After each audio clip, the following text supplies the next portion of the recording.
Hi guys, ഇന്ന് നമ്മൾ ഉണ്ടാക്കാൻ പോകുന്നത് ചിക്കൻ ഫ്രൈഡ് റൈസ് ആണ് ഉണ്ടാക്കാൻ പോകുന്നത്. സോ അതിന് വേണ്ടിയ കാര്യങ്ങൾ ഞാൻ ഇവിടെ ചോപ്പ് ചെയ്ത് വെച്ചിട്ടുണ്ട്. Chop onion, chop beans, chop chilli, chop tomato and chicken marinate ചെയ്തിട്ടുണ്ട്. ഇതിനി ഒരു 1 hour റെഫ്രിജറിനകത്ത് മാരിനേറ്റ് ആകാനായിട്ട് 1 hour വെക്കണം. അങ്ങനെ നമ്മുടെ ഫസ്റ്റ് സ്റ്റെപ്പായ മുട്ട സ്ക്രാമ്പിൾ ചെയ്ത് നമുക്ക് റെഡിയാക്കാം. അങ്ങനെ നമ്മൾ 2 മുട്ട പൊട്ടിച്ചൊട്ടിച്ചിട്ടുണ്ട്.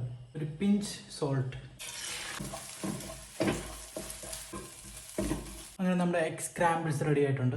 സോ ഗൈസ്, എണ്ണ ചൂടായിട്ടുണ്ട്. അപ്പോൾ നമുക്ക് first chopped onions, next chopped beans, chopped chilli, chopped garlic, chopped tomatoes.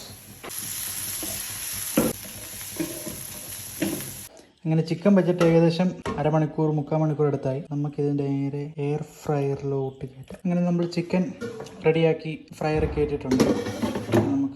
അങ്ങനെ ചിക്കൻ ഏകദേശം 190-ൽ 12 മിനിറ്റ് കൂടി ഇനി ഓടാനുണ്ട്.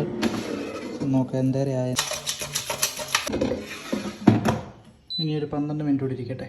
പിന്നെ അതിൻ്റെ കൂട്ടത്തിൽ കുറച്ച് പുതിനയിലൈസ്. നമുക്കിനി മണ്ടേന്ന് കുറച്ച് റൈസ്. അങ്ങനെ ഏകദേശം മിക്സ് ആയിട്ടുണ്ട്. ഇനി നമുക്ക് എഗ് സ്ക്രാമ്പിൾസ് ഇടും. അങ്ങനെ മുട്ടയായിട്ടുണ്ട്. ഇനിയും വേണം നമ്മുടെ മെയിൻ സാധനമായ സോയാ സോസ് ആൻഡ് കുറച്ച് ടൊമാറ്റോ സോസ്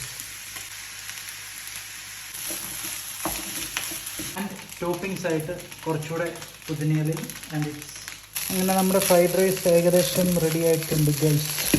അങ്ങനെ നമ്മുടെ ചിക്കൻ റെഡി ആയിട്ടുണ്ട് ഗൈസ്.